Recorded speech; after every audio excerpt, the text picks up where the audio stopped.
China is open to talks with Malaysia on forming an Asian monetary fund, according to Prime Minister Anwar Ibrahim, which reviving a decades-old proposal to reduce reliance on the dollar. Anwar said he proposed setting up the fund at the Boao Forum in Hainan last week, stressing the need to reduce reliance on the dollar or the International Monetary Fund. Let's take a look at some key quotes from the Malaysia Prime Minister Anwar Ibrahim. So here he is. It says, when I had a meeting with President Xi Jinping, he immediately said, I referred to Anwar's proposal on the Asian Monetary Fund, and he welcomed the discussions. He also said, with the strength of the economies in China, Japan, and others, I think we should discuss this Asian Monetary Fund. And secondly, the use of our respective currencies. And here's the kicker. This is the main one right here. So there is no reason for Malaysia to continue depending on the dollar. According to an opinion piece in the Telegraph, President Xi Jinping can't replace the U.S. as a financial superpower. The report claimed that China's Belt and Road Initiative has become little more than financial imperialism. The report also stated that in total there are about 838 billion of Chinese financed infrastructure projects between 2013 and the end of 2021, according to the American Enterprise Institute, which is a Washington-based think tank. Some of these projects have been of dubious worth, according to the piece, including a $1 billion road to nowhere in Montenegro, a $4 billion railway to nowhere in Kenya, a cracked dam in Ecuador, and various white elephants in Sri Lanka. Saudi Arabia and Iran's foreign ministers met in Beijing Thursday to discuss key details in the resumption of their bilateral relations following a landmark agreement mediated by China last month. In the highest level meetings between the two sides in more than 7 years, Iran's Hossein Amir Abdullahian and Saudi Arabia's Prince Faisal bin Farhan Al Saud signed an agreement to reopen embassies and consulates in their mutual countries, according to Iran's Ministry of Foreign Affairs. Joining us now to discuss further is Sanyade Okoli, CEO of Alpha African Advisory. Good morning to you. Thank you so much for joining us. So where do we start? I guess we can start with Iran and Saudi Arabia. What do you make of China's quest for diplomatic influence? If we put it that completely way? understandable. Yeah, it's something that we've seen. They're looking for diplomatic influence, economic superiority. It's perfectly natural for anyone or any country to be aspirational. Yeah. In fact, if you think about it, as human beings, our natural desires. Yeah. On the one hand, we want to feel significant, we want to feel of worth. Right. But we also want to feel independent. And I think that speaks, we'll talk about the second story. Yeah. So you see all those, natural human desires coming through with what we see, but it makes sense. And I think what they have achieved is good. So speaking of achievements, can we give China some credit for defrosting this icy relationship between Iran and Saudi Arabia for so many years? You certainly can't deprive it of credit because having, as you said, broken that ice is a significant achievement, and I think the world is a better place for it. But I'm sure there are other parties who would say they were part of making it all together. But it's an achievement. Okay, I do want to get to these quotes from the Prime Minister of Malaysia, Mr. Anwar Ibrahim. When we've read them, there he is saying that he had that meeting. But the third one, the reliance on the dollar. What do you make of what he's trying to broker here? This Asian monetary fund and less reliance on the US dollar. So if we step back, this Asian monetary fund idea first came about around 1997. Japan mooted the idea during the Asian financial crisis. Okay. And it was partly because they were struggling, they needed to restructure debt, etc. And they felt that they were having difficulties with IMF. And they wanted to feel that they had greater control over their own financial fortunes.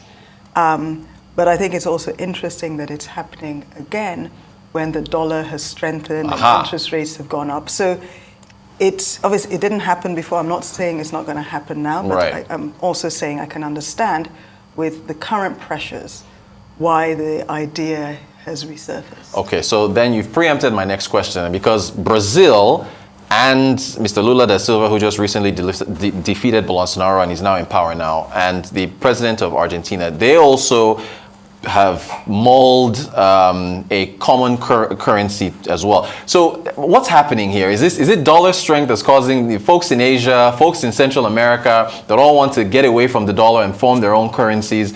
Well, what is that the trend? I mean, I think there are a lot of factors at play. Yeah. So if you, as you said, strengthen dollar,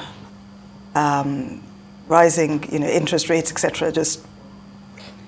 And apart from anything, that causes imported inflation. Aha, there we go. In many economies, because if we're all doing trade with dollars, and our local currencies are weakening against the dollar, that means as I'm importing things based on dollars, right, I am importing inflation in addition to whatever domestically driven inflation I am dealing with. Yeah.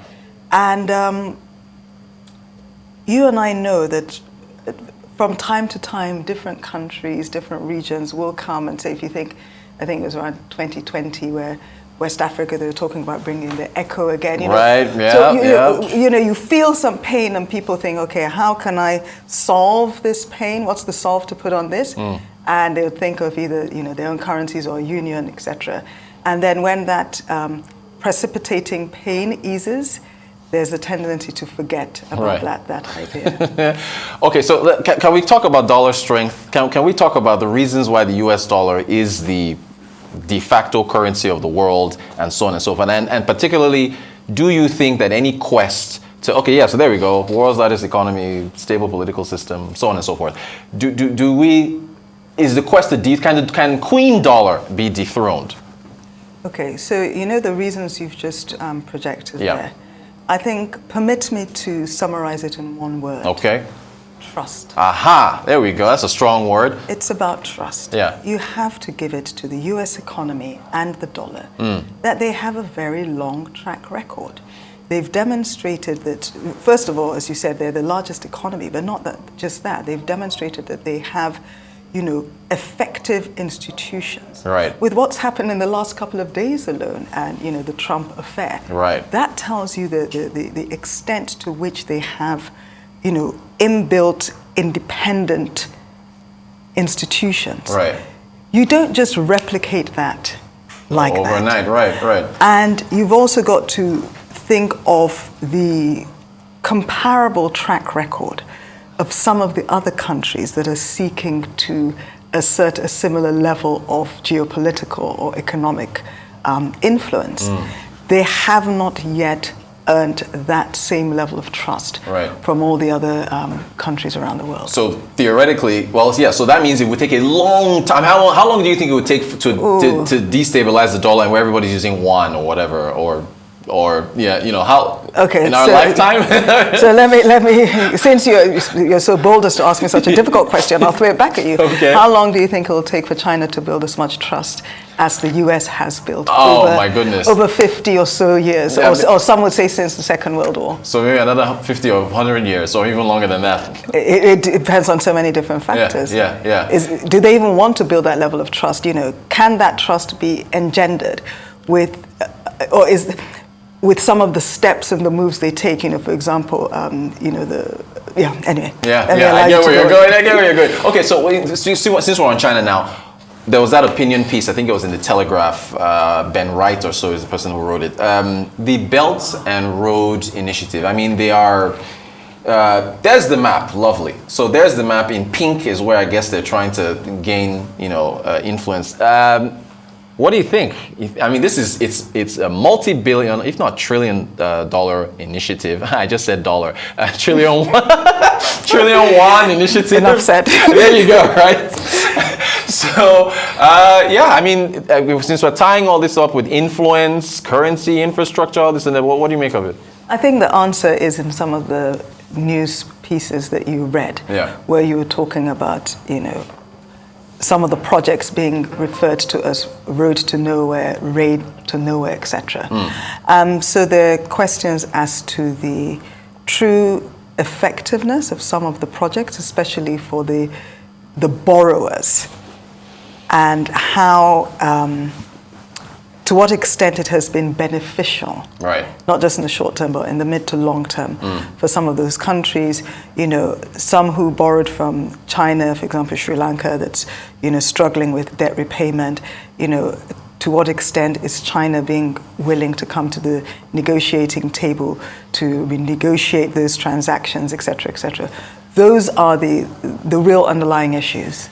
If you look at Kamala Harris, she just left Tanzania. I think she was in Ghana, Tanzania, admitted Africa, the tour, the scrambling and the attention that the United States is giving to Africa. China, of course, we've taken a lot of loans here in Nigeria from China for a lot of infrastructure projects and so on and so forth. Over time, and then, okay, so let me just pull everything together. I go back to Iran and Saudi Arabia, China brokering that deal. We go to the Belt and Road Initiative. We go to China talking to Malaysia about this Asian monetary fund.